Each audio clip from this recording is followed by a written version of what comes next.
Yes, this is my third time attempting to do YouTube. It's really getting out of hand. Today, what I'm going to be doing is a girl talk. This is very much needed in society now.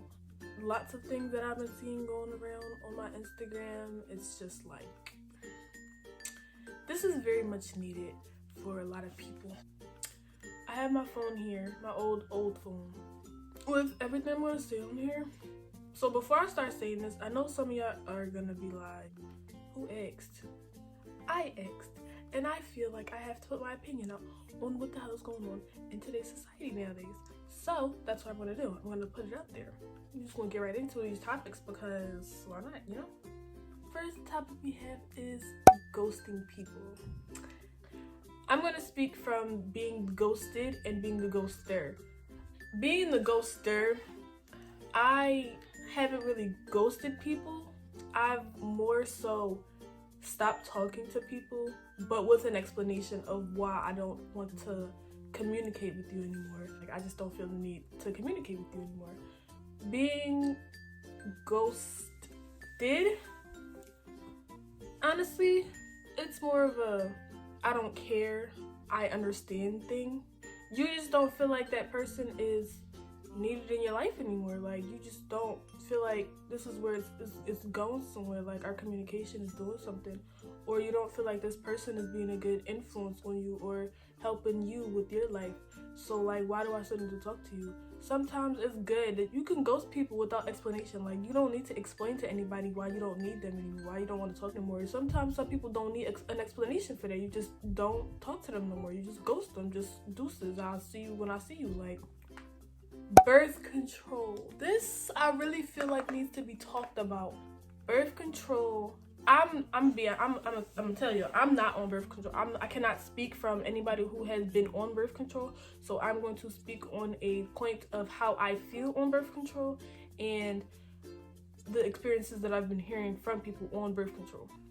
First things first, birth control. What if you don't know what birth control is, which everybody shouldn't, not everybody, but people my age, I'm 17, people my age should know what the hell birth control is. If you don't know what the hell birth control is, what have you been doing with your life? Birth control is basically a form of preventing you from getting pregnant. It prevents birth. That's what birth control is. It controls you from getting pregnant and having kids. That's what birth control is.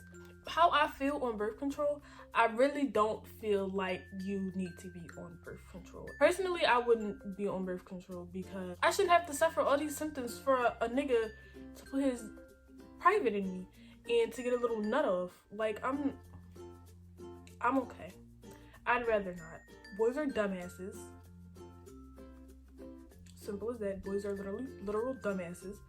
And I don't feel like that a female should put her body through all this bullshit so a nigga can get a nut off. I don't. I'm sorry to say it, but I don't feel like it's necessary. Speaking from a form of hearing other people's experiences with birth control, I feel like if you really, really feel like you need to be on birth control, do it. You get on birth control. Sometimes people use birth control just to control your period, which I would get on birth control for. But all those other symptoms, I just don't feel like it's necessary for me to be on birth control just so I can control my period. Comparing to IG baddies. Stop comparing yourself. You're you, there's them. There's a lot of Instagram baddies out here who get breast implants, who get breast implants. They get Brazilian butt lifts, or they get butt implants, or they get surgery done on their face, or they get like, why? I just feel like it's so not needed. Like, it shouldn't get to a point. It's okay to be insecure. Like, it's a-okay to be insecure, but I don't feel like it should get to a point where you need to change your whole image. What? No, like, you're beautiful just the way you are. Please stop with that Instagram I want to be like her bullshit, because it's bullshit.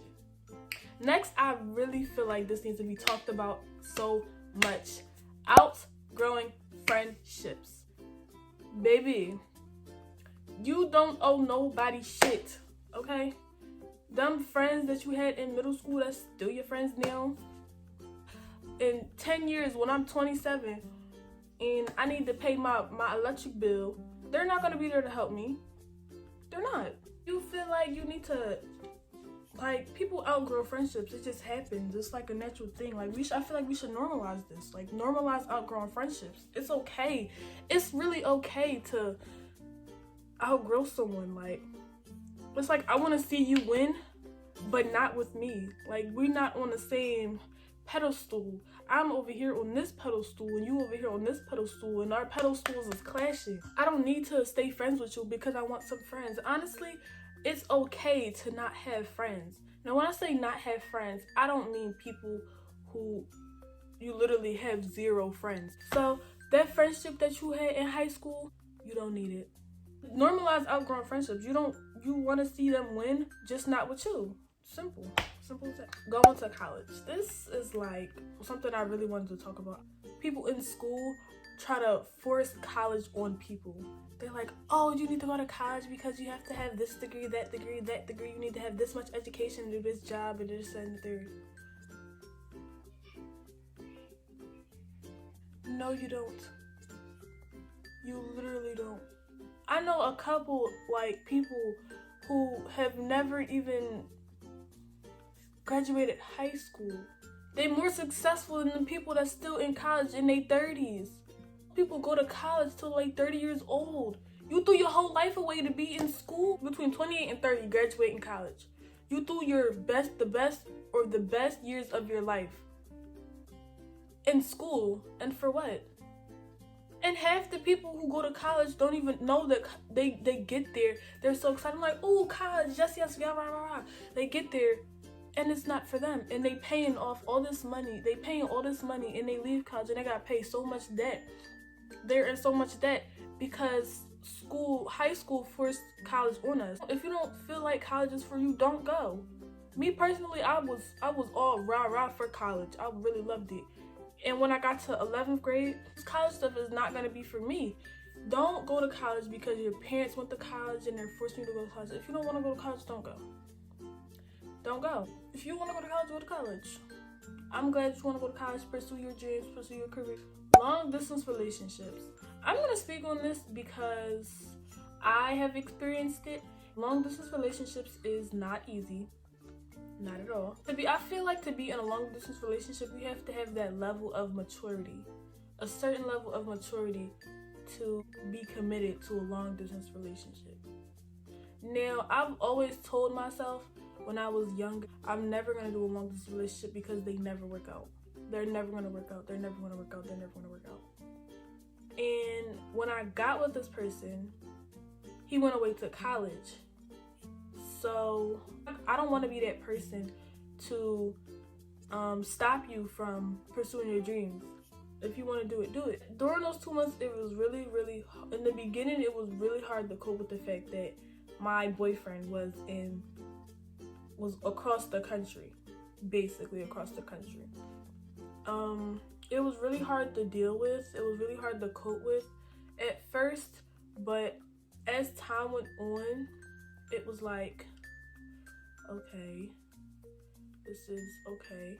I put my trust in him. Like, every ounce of trust that I had, I put it in him. It really just showed me that, like, I can be more mature than what I was in the past.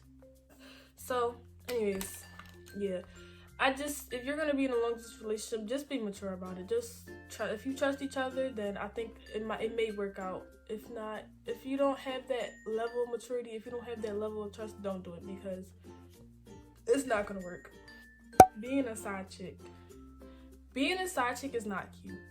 If you're okay with messing around with somebody's boyfriend, that's just not cute. It's not cute, and I hope somebody slapped the shit out you for it. All that oh, I stole her man. And that shit is not cute. It's not. Why do you think that shit is okay? I don't know what your parents taught you, but your parents need to slap the shit out you, because I'm pretty sure if my mom knew that I was trying to beat somebody's side chick, she would punch me dead in my shit. Why do you want to look like that? Why do you want that image on yourself? It's not okay. It's not cute. I really hope somebody beat you up. If you're okay with being a side chick, you need to have a lot more respect for yourself than what you have, because being toxic is not cute.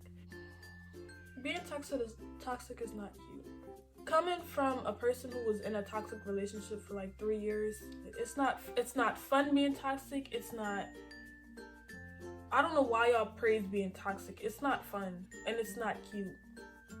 Y'all love to praise toxic relationships, and for what?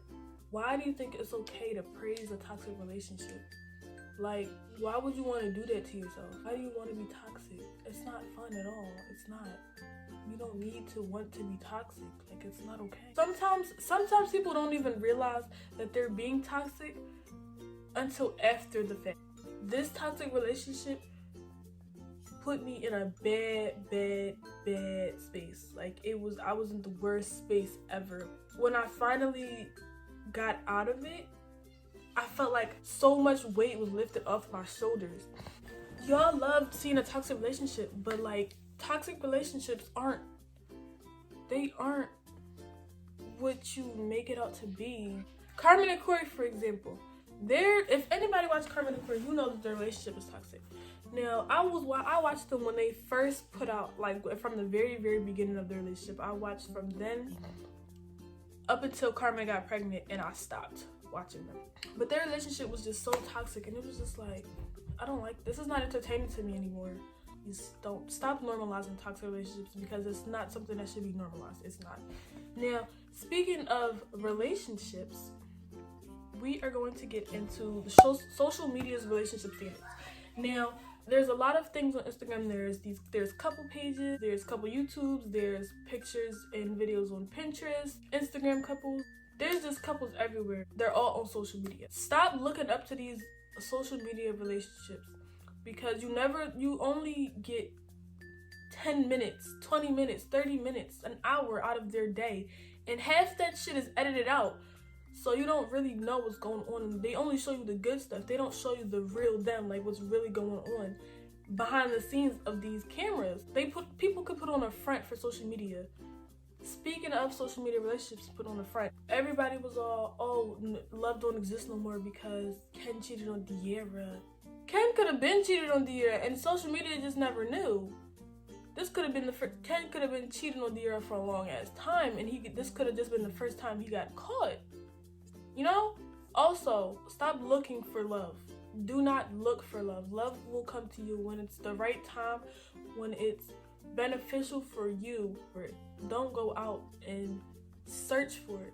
Like, you need sometimes I feel like people just need to work on you. Focus on you, on only you.